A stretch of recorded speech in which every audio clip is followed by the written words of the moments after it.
உலகெங்கும் பரவி வாழக்கூடிய தமிழர்களுக்கு பிரதாப்பின் அன்பு வணக்கம். திசிகாவின் தலைவர் அண்ணன் திருமா அவர்கள் பார்த்தீங்கன்னா திமுக கொடுத்த அந்த 8 தொகுதியில் காட்டுமன்னார் கோவில் நானே போட்டியிட போகிறேன், யார் அண்ணன் திருமா அவர்களே போட்டியிட போகிறாரு. ஏன்னு கேட்டால் 2026 இந்த தேர்தலுக்கு பிறகு பார்த்தீங்கன்னா தமிழ்நாடு அரசியலே வந்து வேறு மாதிரி மாறப்போகுது. அப்படி மாறும்பொழுது நான் அங்கே இருக்கணும், எங்கள் சட்டமன்றத்தில் நான் இருக்கணும் எதிர்பார்க்குறேன் அப்படின்னு பல விஷயங்கள்லாம் சொன்னார்.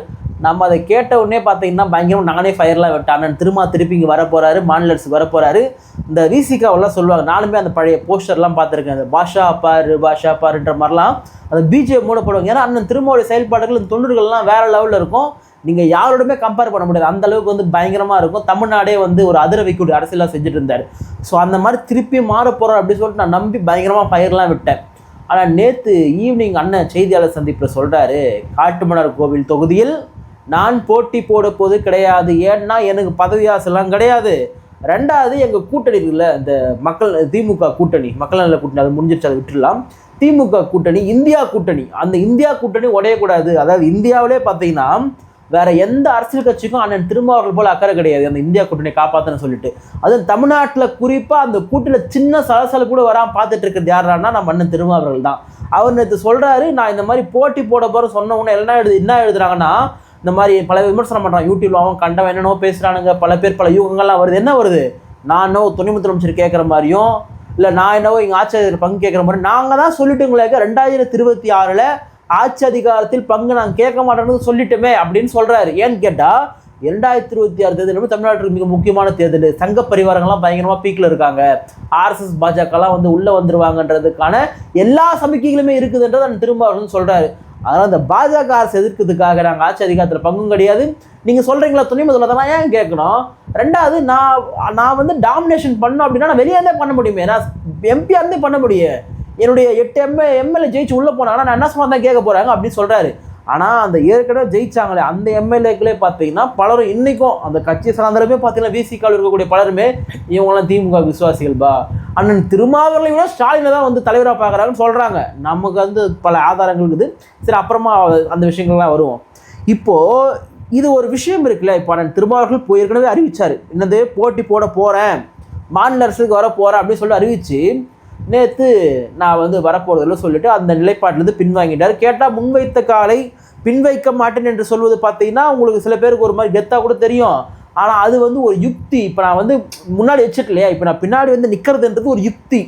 அதாவது வந்து புலி பதுங்குவது என்பது பாய்வதற்காக தான் அப்படின்ற மாதிரி அண்ணன் அவர்கள் ஒரு யுக்தியை வந்து கையாண்டிருக்கிறாரு. சரி, இப்போ இந்த விஷயத்துக்கு வருவோம். நம்ம அண்ணன் அறிவிச்சிருந்து பல காரணங்கள்லாம் சொன்னார். அதில் குறிப்பாக இந்த காட்டுமன்னார் கோவிலில் யார் நிற்க போகிறாங்க அப்படின்னு ஒன்று காங்கிரஸ் கட்சி சார்ந்த நேர்தான் எனக்கு தெரியும், அவர் காங்கிரஸ் கட்சின்னு சொல்லிட்டு. அது முன்னாடி அவனுக்கு யாரோடு தெரியாது. ஆனால் ஐயா இளைய பெருமாள் பற்றி தெரியும். குறிப்பாக SC/ST வன்கொடுமை தடுப்பு சட்டம் வந்து அமைப்பதற்கு மிக முக்கியமான காரணமாக இருந்தவர். அவருடைய செயல்பாடுகளை நம்ம ஓரளவுக்கு நான் படிச்சிருக்கேன் நான். ஆனால் அவருடைய மகனுக்கு அங்கீகாரம் கிடைக்கல. எங்கே கிடைக்கல? காங்கிரஸ் கட்சியில் கிடைக்கல. இது எப்படியோ நம்ம அண்ணன் திருமாவர்களுடைய சபைகளுக்கு வந்துட்டு இருக்கு இந்த மாதிரி அங்கீகாரம் கிடைக்கல அப்படின்றது. ரெண்டாவது, நேற்று அவர் ஜோதிமணி கொடுத்த பேட்டி பார்த்தேன் நான் டிவி சேனலில். என்ன சொல்கிறாரு, நான் வந்து காங்கிரஸில் அப்ளை பண்ணியிருந்தேங்க, காட்டுமன்னார் கோவில் அப்ளை பண்ணியிருந்தேன், ஆனால் எனக்கு கிடைக்கல. நம்ம அண்ணன் சும்மா இருப்பாரா? ஏன்னா ஒரு இளைய பெருமாள் அப்படின்றவர் இந்த சமூகத்திற்கு மிக முக்கியமான ஒரு சமூக தியாகி. அவர் தியாகி தான், அவர் மாட்டுக்கிறதுலாம் கிடையாது. அவருடைய மகனுக்கு காங்கிரஸ் நீ தான் சீட்டு ஒரு கட்டி போட்டு நான் தரேன், எனக்கு குத்தாங்கல்ல, அதில் நான் தரேன் சொல்லிட்டு அண்ணன் வந்து தர வச்சுருக்காரு. இப்போ என்ன ஒரு கேள்வினா, காங்கிரஸ் கட்சியில் வந்து செல்ல பெருந்தாங்க அண்ணன் தான் வந்து தலைவராக இருக்கார். அவர் ஒரு தலித் லீடர் தான். தலித் லீடர்னு சொல்லிட்டு நம்ம சொன்னால் ஒத்துப்பாலும் ஒத்துக்க மாட்டாங்கன்னு தெரியல. நம்ம அப்படி தான் அண்ணனை பார்க்குறோம். ஏன்னா அவர் அப்படி தான் வந்து பல இடத்துல பரிணமித்து பயணங்கள் பட்டு அங்கெல்லாம் போயிருக்காரு. ஸோ அங்கே வந்து சீட் வந்து மறுக்கப்பட்டிருக்கு, அந்த இடத்த வந்து கொடுத்துருங்க அப்படின்னு சொல்கிறார். அண்ணன் திருமணம் சொல்கிற பதவி மேலே எனக்கு ஆசை கிடையாது, ஏன் நான் நிற்கணும்னு சொன்னால் எனக்கு வேறு வழி தெரியாதான், நின்றுருக்க மாட்டேன், நான் தொடர்ந்து நின்றுருப்பேன் அப்படின்னு சொல்லிட்டு சொல்கிறாரு. எனக்கு நல்லா தெரியும் அண்ணன் திருமாவர்களுக்கு பதவி மேலே ஆசையே கிடையாது. ஏன்னா அப்படி ஆசை இருந்தால் என்ன பண்ணியிருப்பார்னா, இந்த திமுக கூட்டணியில் இருக்கிற கட்சிகள்லாம் சும்மா ஷோ காட்டக்கூடிய கட்சிகள். விசிகா தவிர மற்ற கட்சிகள்லாம் பெருசாக ஓட் பேங்கே கிடையாதுன்றது உண்மை. காங்கிரஸுக்கு எங்கன்னா 1-2 எங்கள் ஊர்லாம் கிடையாது. அந்த பக்கம் இவங்க சொல்கிறாங்க இல்லையா, தெற்கு சைடு அங்கே எங்கன்னா 2-3 தொகுதியில் ஒன்றா இருக்கலாமே தவிர இங்கெல்லாம் சுத்தமாக கிடையாது. வட மாவட்டங்களில் ஒன்றுமே கிடையாது. அது கம்யூனிஸ்ட் கட்சிகள் நம்ம குறை சொல்ல விரும்பல, இருந்தாலும் பெரிய வாக்கு வங்கிகள் என்பது கிடையாது. அங்கே திமுக கூட்டணியில் வாக்கு வங்கி உள்ள ஒரே கட்சி தானே விசிகா கட்சி. அப்போ நான் திரும்ப நினச்சா திமுக பயங்காட்டலாம், அதாவது செதற விடலாம் பெதற விடலான்ற மாதிரி அவர் வந்து வேறு லெவலில் பயங்காட்டலாம். ஆனால் அவருக்கு என்னன்னா, நமக்கு வந்து இந்த திமுக கூட்டணி உடையக்கூடாது, நம்ம துணை முதலமைச்சர் இப்போதைக்கு கேட்கணும். நம்ம கேட்டால் என்ன ஆகிடும், கூட்டணிக்குள்ளே சலசலப்பாயிடும், தேவையில்லாத விவாதங்கள்லாம் உண்டாகும். நம்ம ஏன் இதுக்கு வித்துடணும் அப்படின்றதுல அண்ணன் திரும்ப ரொம்ப ஷார்ப்பாக இருக்கார். அதனால தான் வந்து அவருடைய தேர்தல் யுக்தியாக இந்த போட்டியில் வந்து நான் வந்து பங்கேற்கவில்லை அப்படின்னு சொல்லிட்டாரு. நான் எம்பியாவே தொடரம்பான்ட்டார். அதாவது இதை எப்படி மற்றவர்கள் பார்ப்பார்கள் அப்படின்னு ஒன்று இருக்கு இல்லையா. இப்போது நான் உட்பட பயங்கரமாக ஃபயர் விட்டேன். ஏன்னா அண்ணன் திருமாவர்கள் மீது எனக்கு பெரிய மதிப்பு உண்டு, இன்றைக்கும் பெரிய மரியாதை உண்டு. அவருடைய அரசியல் வெற்றி பெற வேண்டும் என்று விரும்பக்கூடிய ஒரு நபர் நான். ஓப்பனாக சொல்லப்போனால் அண்ணன் திருமாவர்கள்லாம் தமிழ்நாடு முதலமைச்சரானு சொல்லி நினைக்கக்கூடிய நபர் நான். ஆனால் அவர் என்ன பண்ணிட்டாரு, இப்போல்லாம் அதுக்கான வழியே கிடையாது. ஏன்னு கேட்டால் கூட்டணி எதனா சலசலப்பு ஏற்பட்டு போகுது, வெற்றி வாய்ப்பில் எதனா குறைகரை வந்துட்டு போகுதுன்றதுக்காக ரொம்ப கண்ணும் கருத்துமா அந்த நிலைப்பாட்டிலேருந்து வெளியே வந்து வேற ஒரு நிலைப்பாட்டுக்கு வந்து போயிட்டார். இப்போது பிசிக கட்சியை சார்ந்தவங்க இருக்காங்க இல்லையா, அண்ணன் திருமாவை உயிராய் நேசிக்கக்கூடியவர்கள், கடவுளாய் நேசிக்கக்கூடிய இவங்களே பார்த்தீங்கன்னா மிகப்பெரிய மன வருத்தத்தில் நான் தலைவர் இப்படி பண்ணிட்டாரு, ஒரு மிகப்பெரிய ஒரு அதிருப்தியை வந்து இதை உண்டாக்கியிருக்கு. அண்ணன் திருமாவர்கள் மீது வைக்கப்படுகிற நம்பிக்கைக்கு ஒரு பெரிய ஒரு கேள்விக்குறியை வந்து ஆக்கியிருக்கு. இப்போ அண்ணன் வந்து அறிவிக்காமே இருந்திருக்கலாம்.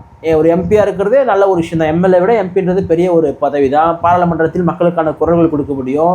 அண்ணன் திருமாவர்கள் சொல்வது போல பள்ளியில் சமுதாய மக்களுடைய உரிமைகள் என்பது இங்கே நாட்டு ஒன்லி சட்டமன்றத்தில் கிடையாது, அது பார்லிமெண்ட்டில் கான்ஸ்டியூஷனில் இருக்கிறத அண்ணன் ரொம்ப தெளிவாக சொல்லக்கூடியவர்.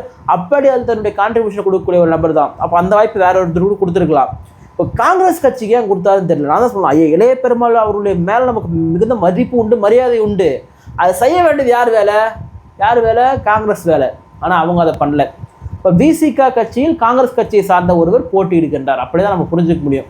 என்னப்பா நீங்கள் அவருடைய புனிதமான இடத்தை சுருக்குறீங்களே அப்படின்னு நினச்சா கூட நம்ம சுருக்கில் அந்த கட்சியை சார்ந்த பலருமே எழுதுறாங்க. அதே போல் அவர் ஒரு விளக்கம் ஒன்று கொடுத்துருந்தார் அண்ணன். என்ன விளக்கம்னா, இந்த 4 எம்எல்ஏக்கு அதில் சிந்தனை செல்வனை தவிர 3 பேருக்கு மட்டும் வாய்ப்பு வந்து ஏன் கொடுக்கல அப்படின்னு சொல்லிட்டு. அதாவது நானும் பார்த்துட்டேங்க. அந்த ஒரு வாரமாக நம்மளும் பல பேட்டிகளாக எடுத்து போட்டோம். நான் சங்கத்தமிழ் எடுத்து போட்டோம், தமிழா பண்ணவர்கள் எடுத்தோம், நம்ம பேசினோம், எல்லாமே பேசினோம். அப்போ நம்மளுக்கெல்லாம் பார்த்தீங்கன்னா அண்ணன் வாயே தரக்காக பதில் சொல்லிக்கிறார். என்னென்னா, அவன் வந்து என்னென்னவோ பேசுகிறீங்க, யூடியூப்ல உட்காந்து பேசுகிறீங்க, அதை பேச 4 எம்எல்ஏ என்னுடைய குரலாக சட்டமன்றத்தில் ஒலித்தார்கள். நம்ம என்ன சொல்ல முடியாது, அப்புறம் ஒன்றுமே பேச முடியாது. ஏன்னா அவர் கட்சி தலைவர், 4 எம்எல்ஏ அவங்க கட்சி சார்ந்தவங்க. அண்ணனே சொல்லிட்டாரு, 4 பேரும் வந்து என்னுடைய குரலாக ஒலித்தார்கள்.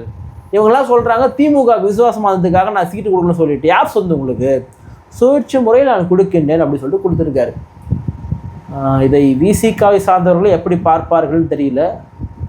4 பேருமே வந்து தலித் மக்களுடைய குரலாக, விசிகாவினுடைய குரலாக தான் இருந்தார்களான்றது எனக்கு பல முறை சந்தேகம் வந்திருக்கு. இப்போ ஷானவாஸ் அவர்கள் உட்பட நமக்கு விமர்சனம் பண்ணக்கூடாது. ஏன்னு கேட்டால் அண்ணன் திரும்ப சொல்லிட்டார் இல்லையா, இந்த மாதிரி வந்து என்னுடைய குரல், அவர் குரலே அந்த குரல் தான்றப்ப நம்ம என்ன பண்ண முடியும்? நம்ம விமர்சனம் பண்ணி ஒரு பிரோஜனம் கிடையாது. அது அவங்க கட்சியினுடைய உள் விவகாரம் நம்ம தலையிட விரும்பல. அண்ணன் திருமாவர்கள் மீது இன்னமும் இந்த சமுதாயம், குறிப்பாக பட்டியல் சமுதாயம் பெரிய ஒரு நம்பிக்கை வச்சுருக்காங்க. அந்த நம்பிக்கைக்கு இன்றைக்கு அண்ணன் திருமாவுடைய இந்த செயல்பாடு என்ன விதமான எதிர்வினை ஆற்றும்ன்றது நம்மளுடைய பெரிய ஒரு கேள்வியாக இருக்குது. ஏன்னா தமிழ்நாட்டினுடைய மிக முக்கியமான அரசியல் கட்சி, மிக முக்கியமான அரசியல்வாதி, தமிழ் தேசியத்தை அண்ணன் சீமானுக்கு முன்பாகவே பல சேரிகளில் பல கிராமங்களில் கொண்டு போய் சேர்த்த ஒரு முக்கியமான ஒரு தலைவர், தமிழுக்காகவும் தமிழர்களுடைய வாழ்வாதாரத்திற்காக போராடிய ஒரு தலைவர். இன்றைக்கு இந்த திமுக கூட்டணி வந்து உடையக்கூடாது, அது வெற்றி பெறணுன்ற இடத்துல வந்து அண்ணனுடைய நிலைப்பாடு இருக்குது அப்படின்னா நமக்கு அது பெரிய ஒரு வருத்தமாக இருக்குது. இப்போது பல பேர்லாம் கேட்குறாங்க இல்லையா, திமுக வந்து அழித்து விட்டதா, திமுக வந்து மிரட்டி விட்டதா. நேற்று தமிழா பாண்டியன் அவர்கள் பேட்டி எடுத்து காலைல பேட்டி எடுக்கிற மதியானம் பப்ளிஷ் பண்ணுறேன். நம்ம 1:30 மணிக்கு பப்ளிஷ் பண்ணுறேன். சாயங்காலம் பார்த்தா நிலைப்பாடு நான் அதிர்ச்சி ஆகிட்டேன். என்னடா இவர் காலைல தமிழா பாண்டியன் சொல்கிறாரு, மதியம் நடக்குது அப்படின்ற மாதிரி ஆகிடுச்சு நமக்கு. ஏன்னா இவங்களுடைய கட்சி விவகாரங்கள் எல்லாமே வெளியே வந்து தெரியுது. நமக்கு தான் சில விஷயங்கள் தெரிய மாட்டுது, மீதெல்லாம் தெரியுது. குறிப்பாக அந்த காட்டுமன்னார் கோவிலில் பாலம் சின்ன வரையிறாங்களாம், ஆனால் பேர் எழுத மாட்டுறாங்களாம், தெரியுதான் வேட்பாளர் மாற்றப்படுறாங்கன்னு சொல்லிட்டு. அது எந்த அளவுக்கு ஒரு மன அழுத்தத்தை வந்து அண்ணன் திருமாவூர் கொடுத்துச்சோ இல்லையோ, நமக்கெல்லாம் பெரிய வருத்தமாக இருக்குது. ஏடா திமுகவெல்லாம் பிசிகாவுக்கு வந்து சொல்லணுமா அப்படின்ற மாதிரி தோணும். அண்ணன் திருமா என்ன சொல்கிறாரு, என்னெல்லாம் எவனும் சொல்ல முடியும், என்னெல்லாம் எவனும் கட்டுப்படுத்த முடியாது, நான் வந்து எவனும் கேட்காத ஒருவர் அப்படின்னு சொல்லிட்டு சொல்லக்கூடிய நபர் தான். நம்ம போய் அதெல்லாம் கேள்வி கேட்க முடியும். இப்போ நான் திருமாவர்கள் மீது வைக்கக்கூடிய அந்த நம்பிக்கைக்கு அவருடைய செயல்பாடுகள் நமக்கு வந்து பெரும் ஒரு மாற்றத்தையோ இல்லை அவருடைய நம்பிக்கைக்கு நம்ம ஒரு மேலே வைக்கிற நம்பிக்கை அதுக்கு அவரே வந்து ஒரு முற்றுப்புள்ளி வைக்கிறதாவும் நம்ம பார்க்குறோம். இந்த 4 எம்எல்ஏ என் குரல்னு சொன்னார் தெரியுமா, அப்போவே எனக்கு மனசு ரொம்ப ஆறிடுச்சு. ஏன்னா நம்ம இதுக்கப்புறம் பேசக்கூடாது. அவருடைய குரல், அவருடைய கட்சி, மக்கள் வந்து ஓட்டு போடுவாங்க. இந்த வேங்க வயல் பிரச்சனை, வடகாடு பிரச்சனை, மேல்பாதி பிரச்சனை, டெய்லி ஒரு பிரச்சனை, எங்கே பார்த்தாலும் பட்டியல் சமுதாய மக்கள் நடத்தப்படுகின்ற வன்முறைகள். வேங்க வயலில் யார் வந்து பாதிக்கப்பட்டாங்களோ அந்த மக்களுக்கு எதிரான நின்ற மக்களோட போய் நின்றவருக்கு இன்றைக்கி திமுக கூட்டத்தில் போஸ்டர் போட்டு அண்ணன் திரும்ப கூட ஓட்டு கேட்க போகிறாங்க, அவங்களாம் ஓட்டு போடுங்கன்னு சொல்லிட்டு. இப்படி ஒரு நிலைப்பாடு இருக்கக்கூடிய இந்த கூட்டணி எல்லா ஜாய் சங்கங்களையும் எல்லா லெட்டர் பேட் கட்சிகளையும் கூட்டு வச்சு ஆளுக்கு ஒரு சீட் வந்து கொடுத்துட்டு கூட இருக்கிற கூட்டணி கட்சியில் வந்து கபலீகரம் பண்ணி வச்சிருக்கக்கூடிய இந்த கட்சி அந்த திமுக கூட்டணி ஜெயிக்கணும்னு சொல்கிறாரு. கிட்டத்தட்ட வந்து ஜாதி பேரோடு நிற்கிறவங்களே பல பேர் நிற்கிறாங்க. எங்கள் ஊர் திருத்தணி எம்எல்ஏவே திருத்தணிக்கு நிற்கக்கூடிய சட்டமன்ற உறுப்பினர் அவர்களே பார்த்தீங்கன்னா தேமுதிகவில் வந்து ஜாதி பேர் வச்சிருக்கக்கூடியவர் தான்.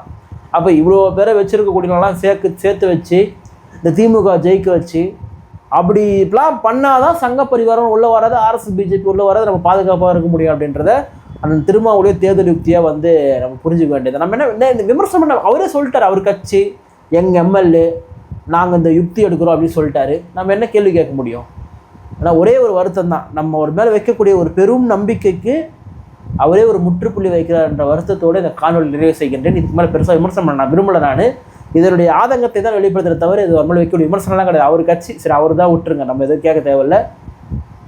இதை நாம் புரிந்து கொள்ள வேண்டும். குறிப்பாக பட்டியல் சமுதாய மக்கள் இதை புரிந்து கொண்டு வர தேர்தலில் இதுக்கெல்லாம் நீங்கள் முடிவு கட்டணும் அப்படின்னா ஒரு விரல் எடுத்து ஓட்டு பட்டனில் அழுத்துவீங்க இல்லையா, அப்படிங்க வந்து முடிவு கட்டுங்க. உங்கள் விருப்பம் இந்த தூய ஆட்சியே, இந்த தேனும் பாலும் ஓடுகின்ற இந்த ஆட்சியை தொடரணும் அப்படின்னா பட்டியல் சமுதாய மக்கள் நிச்சயமாக ஆதரிங்க. வேணான்னு சொன்னால் வேற ஒரு கட்சிக்கு ஓட்டு போடுங்க. நன்றி, வணக்கம்.